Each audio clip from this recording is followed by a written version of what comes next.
Hello, everyone, and welcome to the next episode of Art Side of Life, where I chat with inspiring artists 5 days a week. My name is Eva, and my guest today is Angela Jarman, also known as Fancy Fairy.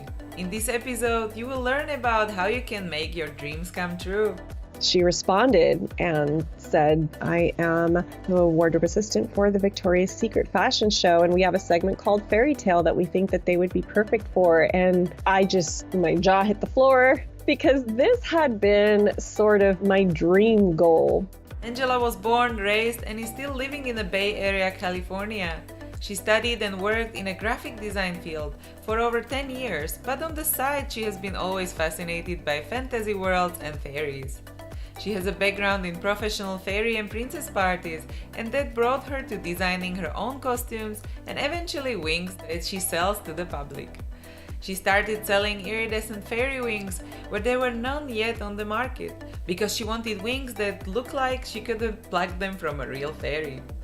Angela has been making and selling fairy wings for over 10 years, and she is the sole proprietor for 7 of them. Her wings have been used in Victoria's Secret fashion shows, on Katy Perry in Every Day is a Holiday music video, and in multiple fine art photography projects.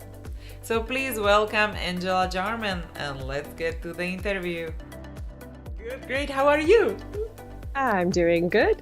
Perfect, then let's start with your background, and maybe you can tell us some stories how you had the creative outlets, when you were a child. Okay. Well, as a child, I really got into art around, I think, third or fourth grade. I was always a really shy, weird kid. And I wasn't very social. I was terribly, afraid to talk to people. I daydreamed a lot. And one of my favorite movies in the whole world was The Last Unicorn. So that's what I started drawing. There's these weird, misshapen, fat unicorns for a while. That got me into it. And I discovered I really enjoyed it. And I definitely always had a fantasy leaning in my artwork. So, unicorns and fairies and My Little Ponies or whatever. I would enter some art shows here and there at the schools that I went to. And initially, when I was younger, I had thought that I wanted to be a children's book illustrator. Because that would be a one way to be an artist as a career. But I ended up getting into graphic design because I figured it was something easier to make a living at. Children's book illustration seemed very, very competitive and difficult to get a foot in the door. And so therefore difficult to make a good income off of. So I ended up getting graphic design jobs fairly early on when I was, I want to say maybe 21. I started at a place that did stamps and flexography, so it was package printing. And I worked it was more production design than actually creating artwork. I did a little bit of that, not as much as I wanted to. And then I moved from that job to another one that was it was pre-press, not package design, but more print publications and magazines, flyers, all kinds of different things. So all in all, I think I had maybe about 10 years of working in the graphic design industry. But on the side, I had been doing children's parties. Because dressing up like Disney characters and fairies and princesses was something I also really liked. And I was just amazed when I found out that you could actually make money doing something like this. It was a friend of mine in high school that her mom was running a company doing it. So I started doing that. And eventually I started my own company because I really wanted to make and have my own costumes. I'm a huge perfectionist. And I just had a very particular vision of what I wanted it to be. And one of those characters was a fairy. And I came up with these wings that they were, I got inspired to make them, first of all, from movies like Labyrinth and Dark Crystal.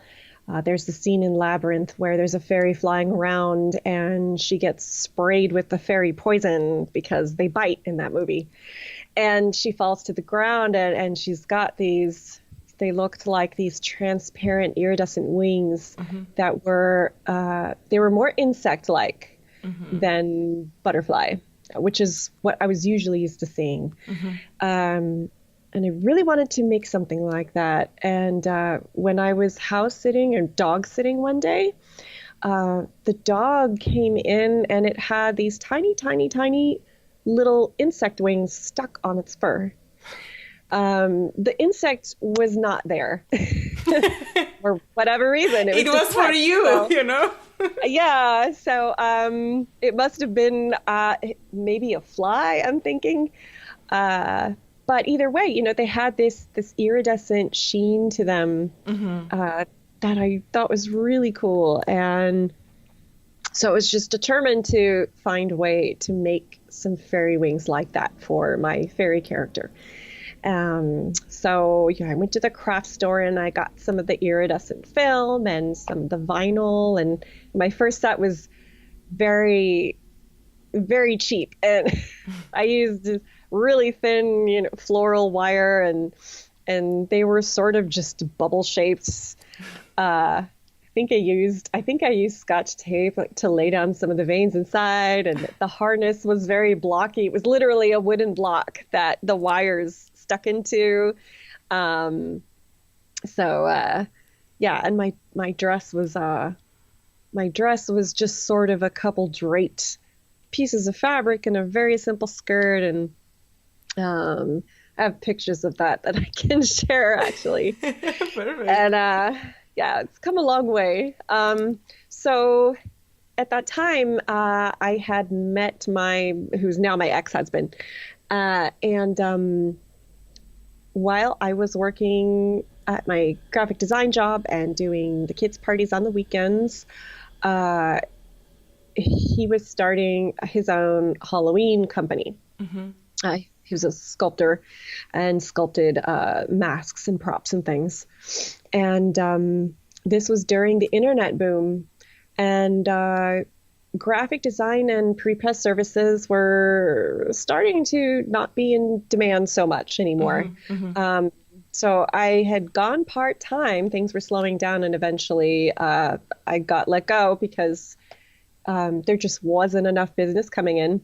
And it was a mutual kind of thing too, because I was also really kind of wanting to go on my own and focus more on the party business as well as trying to see if maybe, you know, I can make some wings to sell. So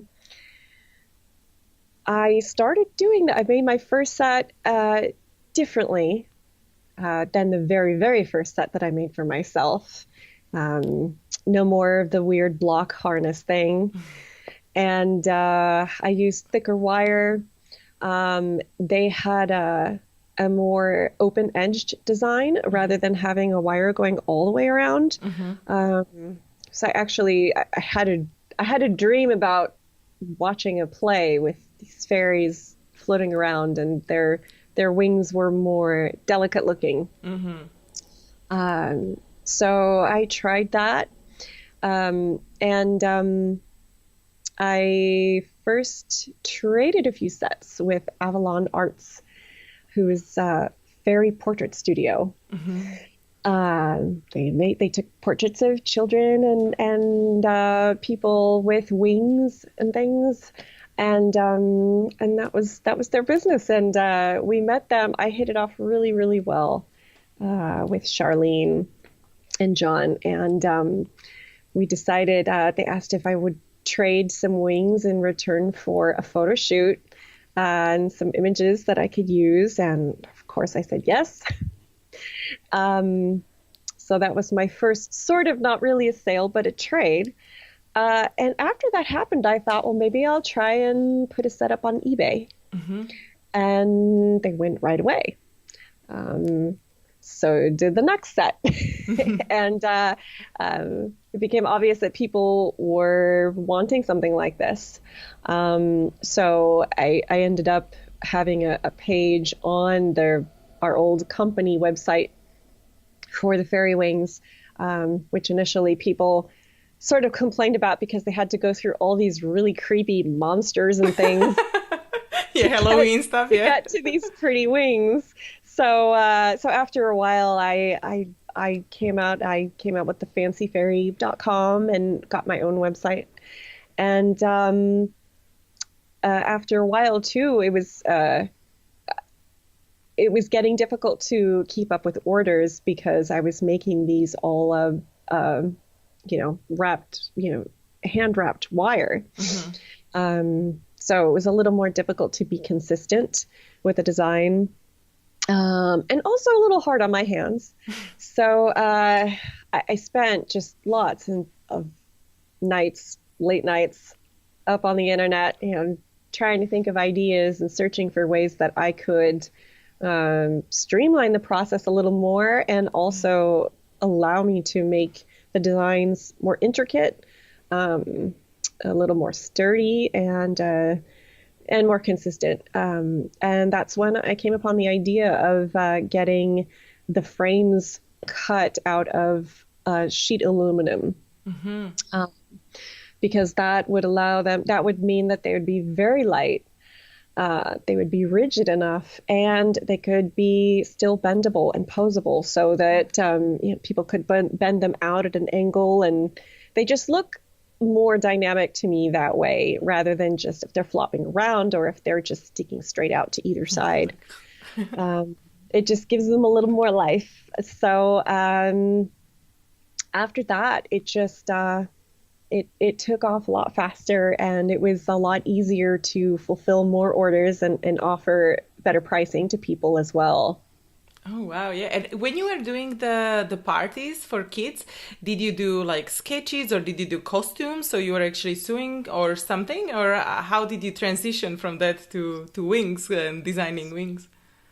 Oh, well, what I would do at the parties was just I would do face painting Mm-hmm. and I would play games or tell stories. We would do princess or fairy dancing and a little magic show. But the wings just came about just because I was wanting to make a set for my own costume Yeah, yeah. so that I could look as authentic as I could. And yeah, and that really started it all. And I don't even really, I haven't had time to keep doing the parties in the last, probably it's been a couple years, I think. Yeah. The fairy wings have sort of taken over, and now my focus is more on that. And now I'm providing wings to a lot of other children's performance. Yeah. And when you started creating stuff, did you have a mentor or someone who inspired you the most? I don't know. I mean, I can say that my mom was always really good at making us costumes for Halloween. She made a lot of stuff from scratch, and she made me my first butterfly wings. They were these monarch wings that she just put together, and at the time I thought they were really amazing. And so that's one. For all of our differences, I was inspired by the fact that my ex had a actual career, working in the fantasy field, Mm-hmm. just making monsters. And that was encouraging to me too, just to know that, yes, well, there are people that need to fulfill this Yeah, yeah. this need that people have for these costume items. And then it's And possible. yes, uh, so I didn't really, but this whole process has really been self-taught. Um, there wasn't really anybody that was doing what I was doing at the time. So there was not really anybody that was instructing me or helping me. I think my ex had helped me solder. We redid that very first set of wings. Um, And how did you find the material you want to use? Like you found something online, or did you went to like local craft stores and then you try different materials, or how did you find the one like, okay, this is really cool? it was the craft stores like Michael's or Joann's. So I got it there initially, and for cutting the metal, I have to use a metal shop to do that for me because it requires a huge machine that I wouldn't be able to have here. And and then the other materials now I get wholesale. So I work directly with the companies. And one of them, the one that I used to get the iridescent film from, they stopped making the clear one, the one that was the most popular and most important. And I ended up having to go directly to the manufacturer and order 10,000 feet. Okay. It's a crazy. huge investment. Yeah, it was pretty crazy. So But where did you keep that? I mean, like that's quite big. honestly, well, they came on rolls that were 30 pounds each. I think I had, was it 8 or 10 rolls of that. So, I have a couple rolls in the wing room that I work in. There's some shoved in the closet. We have a couple All that around. are in the kitchen cabinet in the back. They're sort of stashed around my apartment So because it's like keeping your walls standing.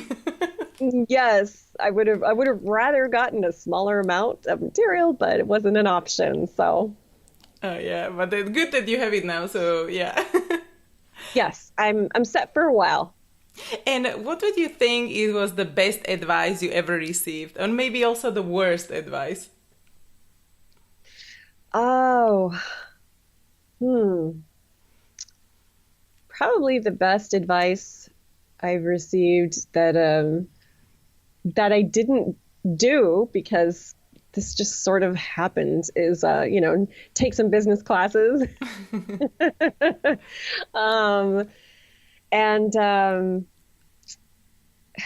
Probably the worst advice that I heard was to I don't know if you could call it advice, but I was told a while back that uh, you can't copyright fairy wing designs. So basically, that there was no way to protect it because it was a costume, and there's no protection for that. And in recent years, I've learned that that's not true. Yeah, I was thinking like, yeah, well, yeah. Yeah, it might have been. It might have been someone in the industry that I heard that from, in the costume industry, that people that sell to retail stores and such, because fashion is one thing. If it's clothing, it's actually not very protected. There are organizations working on ways to try and fix that. But so that might be why, because we would go to these Halloween trade shows and every year you see ripoffs of other people's things all the time, because clothing can be considered a functional, practical item. But fairy wings are not functional. We can't fly in them, and they're not practical. They're basically two flat pieces of artwork that you're wearing on your back. Yeah. So So yeah, I register my work with the Copyright Office, and it has come in handy when I've run Perfect. into some issues. Yeah, yeah, because now you have stuff on the Victoria's Secret shows and theaters and plays and everywhere. So, how did you get to this? Maybe how do you do your networking and kind of the contacts you make along the way? Well, with Victoria's Secret, that honestly just sort of happened. I wasn't expecting it. Um, they told me that they found a picture of my dragonfly wings on an internet search on Google. And when they emailed me initially, it was the chief wardrobe assistant. She didn't say who she was. I had no idea who she was, and they had asked if they could rush an order. And this was Halloween season, so it was crazy, chaotic, and busy. I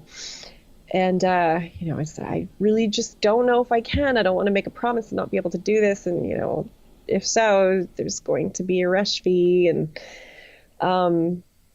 she responded and said that, well, if you could make it work, we would so appreciate it. I am the wardrobe assistant for the Victoria's Secret fashion show, and we have a segment called Fairy Tale that we think that they would be perfect for. And I just, my jaw hit the floor because this had been sort of my dream goal. That was always this highlight that I never really thought that I could get to. Was, oh, it would be so great if my work could ever be in the Victoria's Secret fashion show. That would just be the pinnacle of my career. That would be the highlight of my life.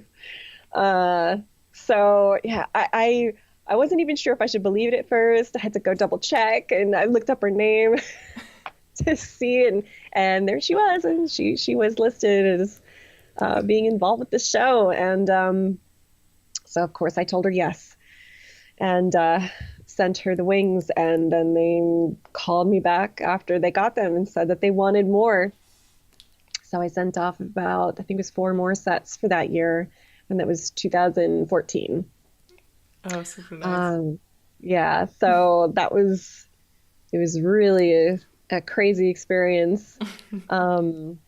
It was stressful because it was during Halloween season, and I got, I got my friend Brandy to help, and my boyfriend and my mom. He'll And help me out somehow. and what about some exciting projects you're working on now or something in the future you can share, which is not secret maybe?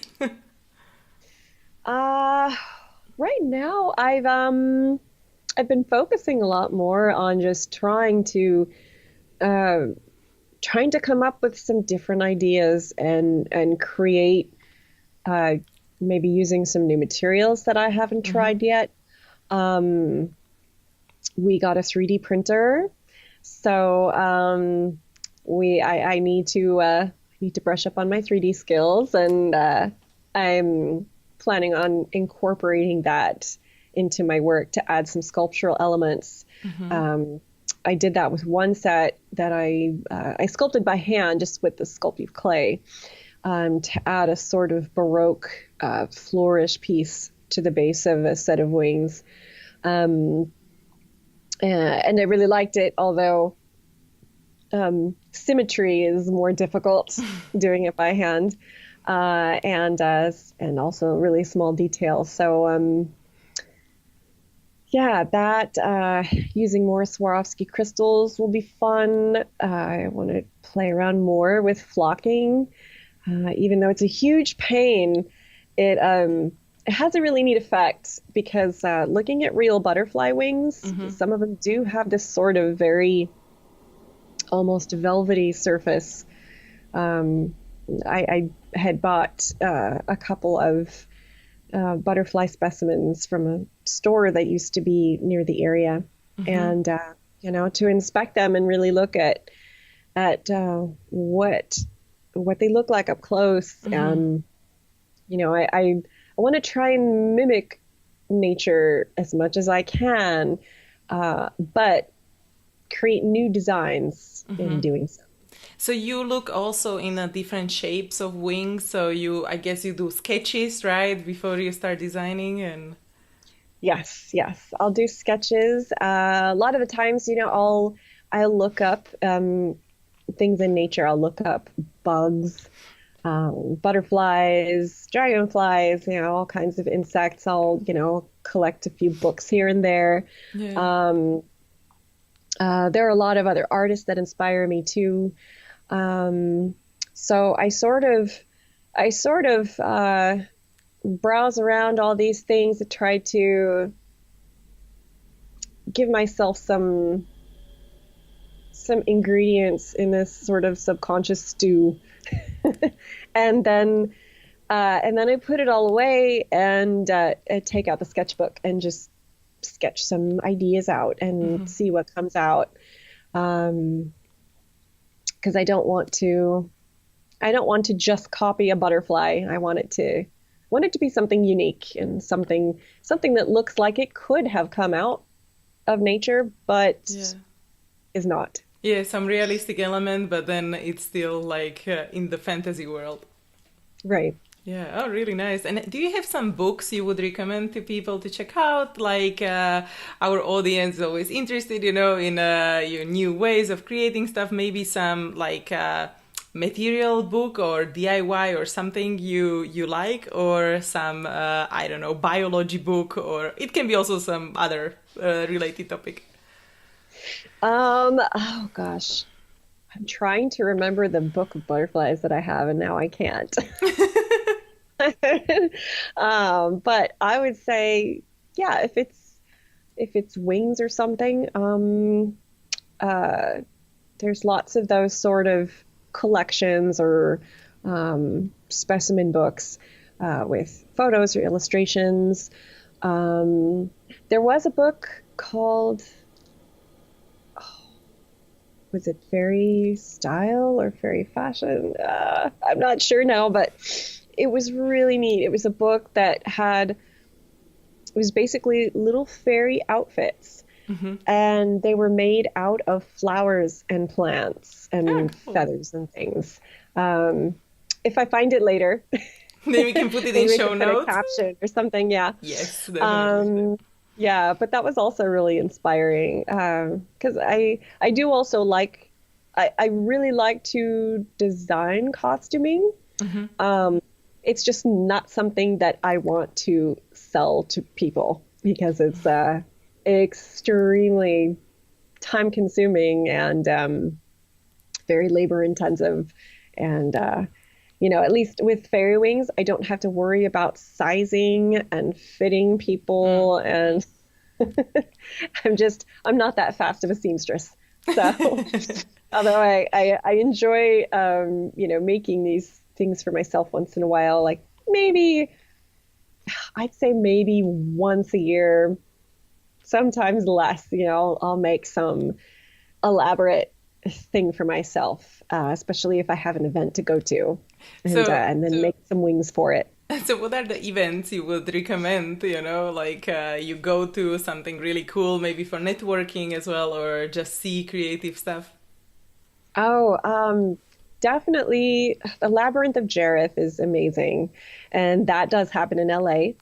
I believe it's happening this coming weekend. And I can't make it this year, but last year we went for the first time, and it was amazing. Just the costumes that people showed up there with just blow your mind. I guess understandably so. This is in the film industry area, so there are a lot of professionals there. Just everybody's on their A game. There's just amazing things to look at. We didn't even see all of the entertainment that was there at the event, just because there's so much to look at just in the people that are there. So there's lots of picture taking, lots of talking to, friends and artists that I have connected with online but hadn't gotten to meet in person yet, and customers of mine. So that was a lot of fun. And There's Fairy Worlds that happens in Oregon. We had gone to that, I think, was it the year before that? So Fairy Worlds was great. That's more of an outdoor thing. So it's almost like a music festival or Renaissance fair, Oh, but cool. more fairy themed. The only drawback is, is it was very wet last year. We were prepared for scorching heat and ended up with there were mud puddles everywhere. Oh no. Um, Fairy Con, I went to once in 2012, and that was in Seattle, and that was a lot of fun. I believe they changed the name of it now to Mythic Worlds. Okay. There's the Edwardian Ball. That's actually local. That's next to us. That's in San Francisco.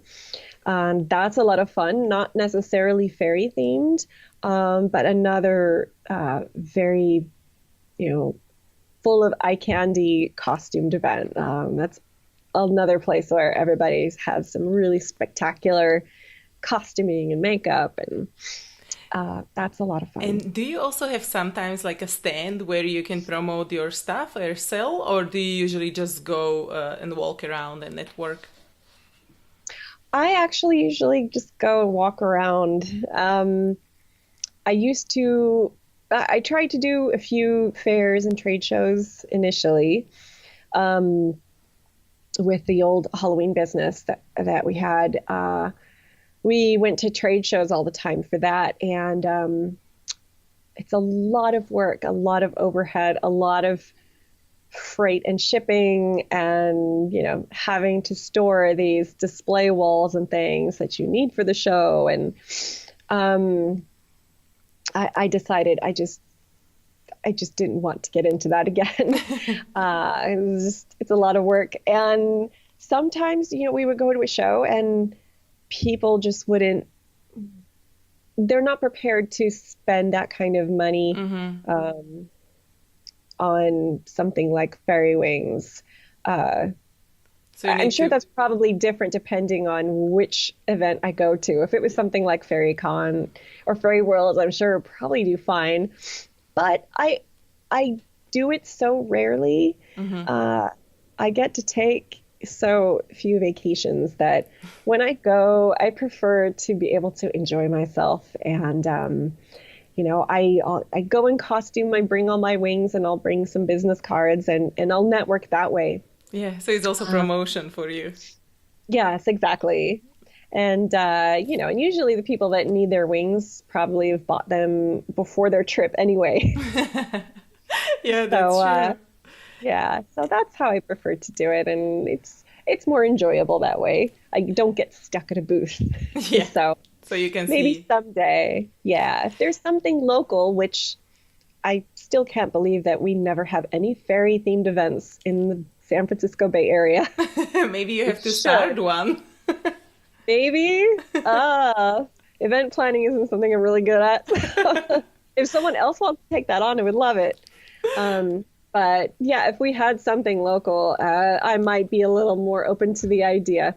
Because then it might be fun, and maybe I could, have other people helping work the booth and not have to be chained to it myself Yeah. the whole time. And so how do you now combine your income streams? Or it's mainly from commissions, or do you have like big client work, or how does it look like over the, I don't know, a year or a month? Or Well, mostly now I'm mostly doing just ready to ship wings. It was sometime in, was it 2015? I think it was around October 2015. I decided to stop taking production orders and start making wings just ready to ship. So I would just make what I want to make based on what I had available, and announce the date and time and put it out there, and no more long wait lists. And I did this because, it had been, maybe 10, a little over 10 years, I think, since I'd been making wings. And while it's probably better for my income that way, but I didn't feel like I was able to be very creative. It was hard for me to break away and make something that I wanted to make. When I had orders that were still waiting, I'd feel guilty if I did that. So I wanted to finish my orders first and then do it, but the orders would keep coming in, and so it was sort of a never-ending thing. And as an artist, I do have some ADD. I'm kind of a procrastinator. And after so many years, even though it is the thing that I most want to be doing, I can still burn out. There's still, it's not always inspiring and wonderful and motivating. There's days that my back hurts and I don't feel like bending over the wing table to make stuff. So stopping orders in that way and making just what I want to make it's better for my time management and my procrastination, because that means, hey, if I wait too long, if I procrastinate, I'm not going to make any money. So I have to make the wings first, put them out there before I can sell them. And it allows me to just do new things. Before I didn't have time to make headdresses, and now I'm making those, and I didn't have time to experiment with flocking or, crystals or anything else. So and it's helped. And now you can fully support yourself with your business. Yes. Oh, super nice. And I'm very lucky that I can. That's perfect. And how does your normal day look like? Do you do something daily which contributes to your success? Yes. I usually am on the computer in the early part of the day and check the emails, check social media posts, make sure I'm answering questions, and then the later part of the day is usually when I'm making wings, sometimes, or researching. This past year, I've been doing a lot of just sort of experimenting, and trying to learn different things so that I can expand the way that I make wings and the way that they look. So it really depends. I'm not great with scheduling. I don't always have a really set routine. I try, but there's times where an idea comes to me and I just have to go with it. Unfortunately, sometimes those ideas come to me at like 7:00 in the evening, and I just don't want to keep going. So, it's hard to schedule inspiration, although I hear that is the better way to do it, because, wait too long and maybe it doesn't come, and then it goes away. Does the money. Right.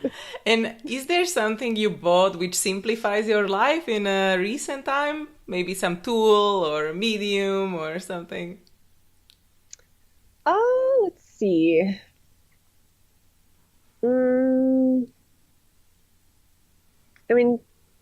Smartphones have been a big help to, just keep track of things. Social media has made a big difference in getting my products out there to the public. And I honestly, it's been a long time since I have paid for advertising for anything, because, things like Facebook and Instagram have sort of generated like a word of mouth sort of advertising. What would I say? The other things, just something as simple as getting new work tables that have storage underneath, because where I'm working at is fairly small. I'm in a 2-bedroom condo that I'm renting, and I'm working out of one of the rooms. The dining room is pretty much taken over as the photography area. And do you have like a favorite brand of the table you bought like for working? Oh, I honestly can't remember the brand, but I know I got it on Amazon. But I really liked it. It was a lot less expensive than I thought it would be. The height is adjustable, even though I haven't changed the height since I got it. But if I wanted to, I could. And the main section of the table actually raises up. So if I needed it to be at a level, then I could do that. Oh, really nice. And is there something you wish you knew before you started the whole creative and art career? Something you would advise to young self? Oh, there's probably a few things. I would definitely say that one of them is registering with the Copyright Office. It's a pain, but it's really important when it comes to protecting your work. I don't feel like it should be this way. Technically, once you create something, you already automatically own the copyright. But unless you register it, you don't get a whole lot of protections if you needed to take something to court. So that's something that I wish I had been more aware of the legalities of intellectual property rights, copyright, and everything that's involved with that. I would tell people, whatever you're putting online, watermark it, brand it, have your logo on there somewhere. I learned that the hard way. And a lot of my images stolen and taken, and then people would redistribute them as stock, and or just offer the photos for people to download. And if there's no watermark on there, people have no idea where it comes from. So now I watermark the hell out of everything. Yeah, but it is important. Yeah. Yes. And if you would mention like the worst or most difficult career moment, was there something like that on your way, and maybe what you learned from it? Well, there's a couple. The one really big one was before I really had, before I was completely on my own with the fairy wing business, when we were still with the Halloween company. It was during the 2008-2009 market crash here. And we had taken out, loans and credit lines in order to grow the business. And we had 4 people that we had working for us. And then they were full-time, and we considered them really good friends as well. So there were some major clients, major vendors that ended up not buying any new designs that year, or their orders were cut in half because of all of the other, the stock market crash, the housing market crash. Everybody was being really careful and cutting back.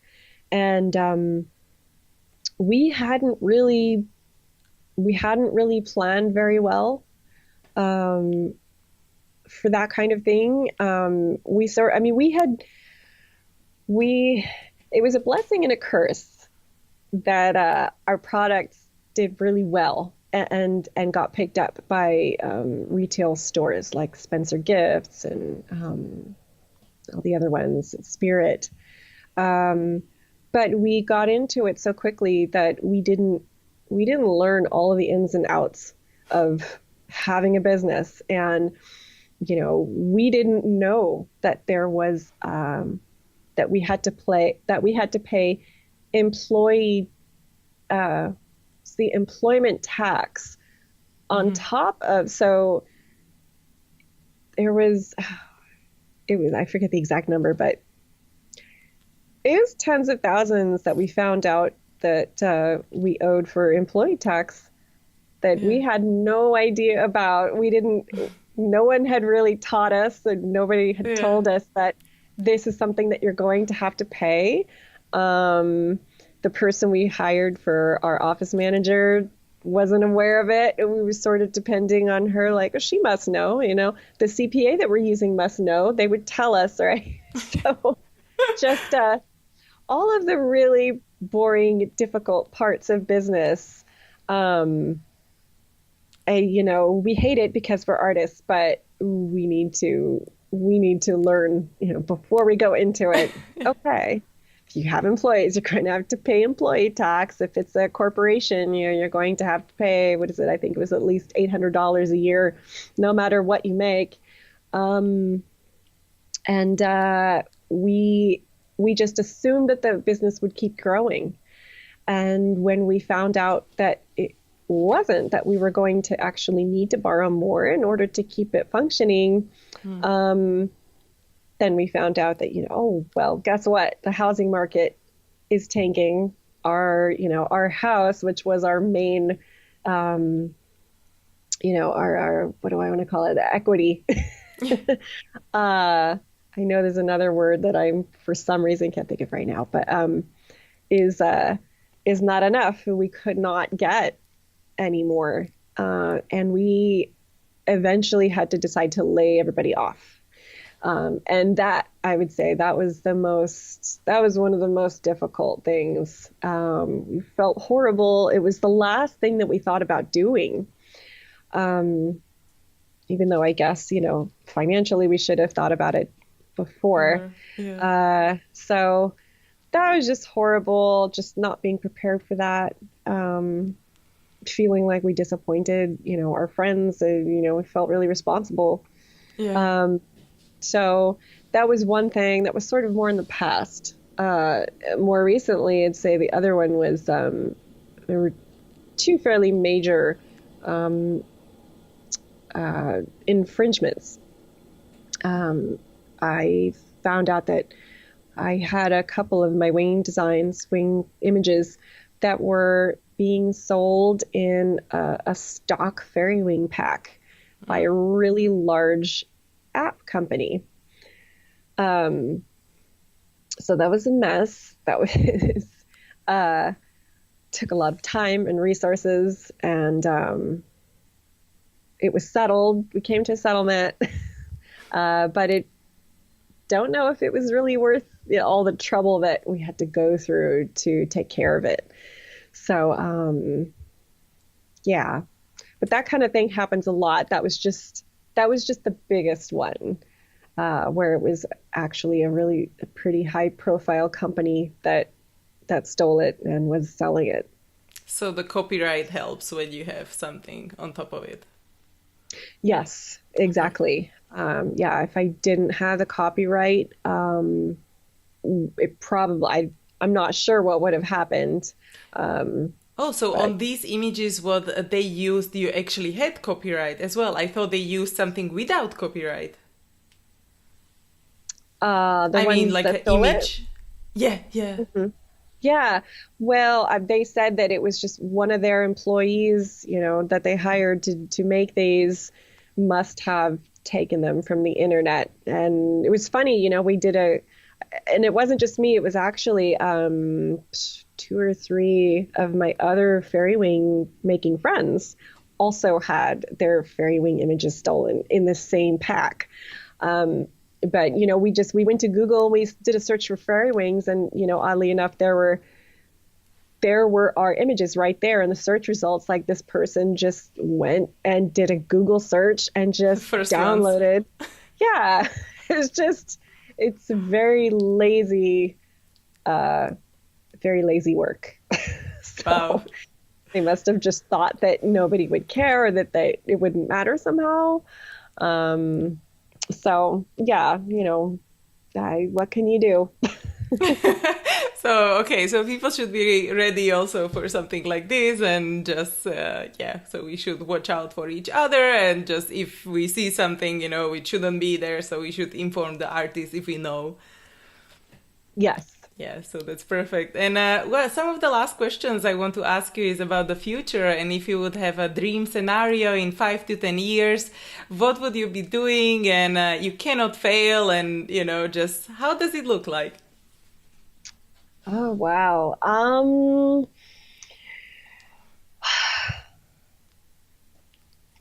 I don't know. I would like to still be making wings.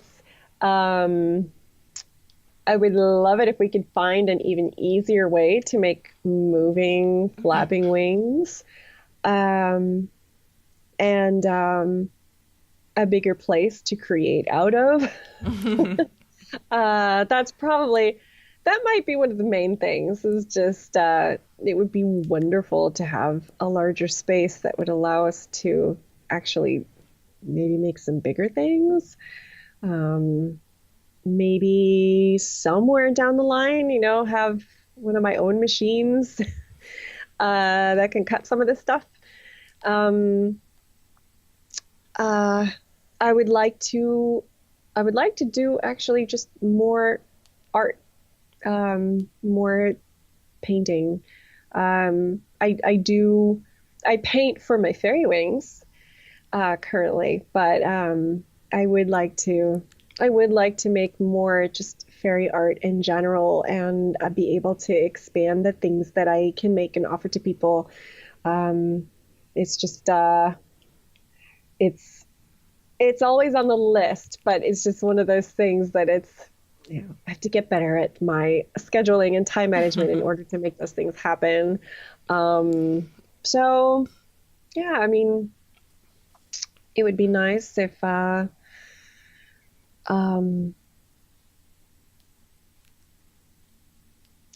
somehow I could get to the UK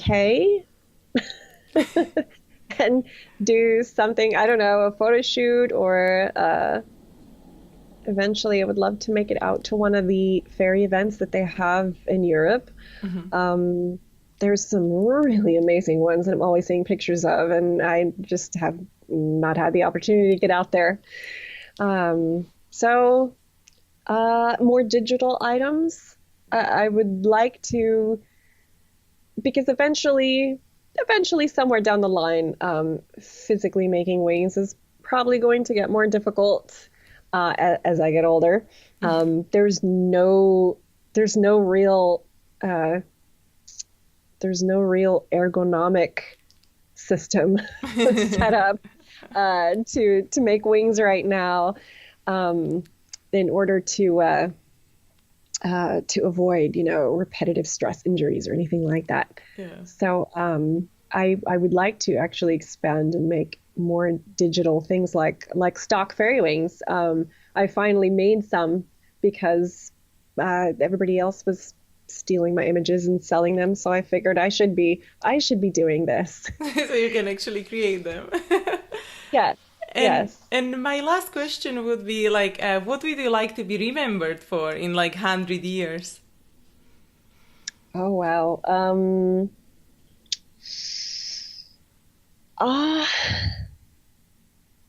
I would, I guess, just like to be remembered for making people happy, for helping them transform into their ideal fantasy version of themselves. Oh, perfect. I like that.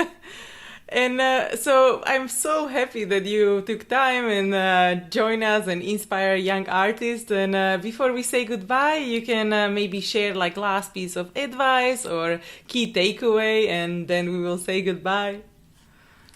Okay. Oh gosh, what do I say? I guess I would say, follow your passion, and if you can dream it, you can do it, but be practical. That's perfect.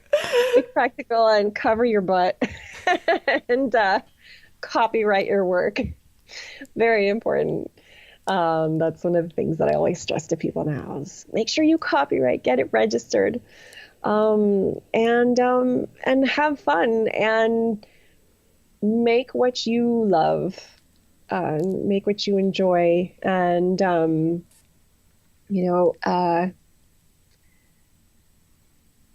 if somebody hasn't done it before and you're being told that it's not possible, those people could very well be wrong. I started this, I remember my dad, asking, well, I don't know, do you really think that you can support yourself just, making wings? But here I am. And that's actually happened. So yes, I would say just keep making art. And even if it's not something that is going to financially support you, just make beautiful things, make art as a form of therapy if it makes you happy. So we kind of need it right now in the world. Definitely. We need the artists. We need all the beauty that we can conjure up at the moment. I agree. So it's a perfect way to end the interview, and I want to thank you again, and it was my pleasure. Thank you. And thanks everyone for joining, and see you in the next episode. Hey guys, if you enjoyed this video, don't forget to give it a thumbs up and let me know in comments. Also, please subscribe to my channel for more videos because I post new interview every single workday. You can also find the resources mentioned in this episode at artsideoflife.com. Just type a guest name in the search bar. There is also a little freebie waiting for you, so go check it out.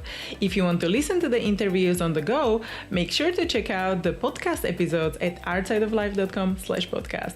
Thank you so much for watching. I really appreciate you, and don't forget to inspire each other. I will see you guys in the next episode.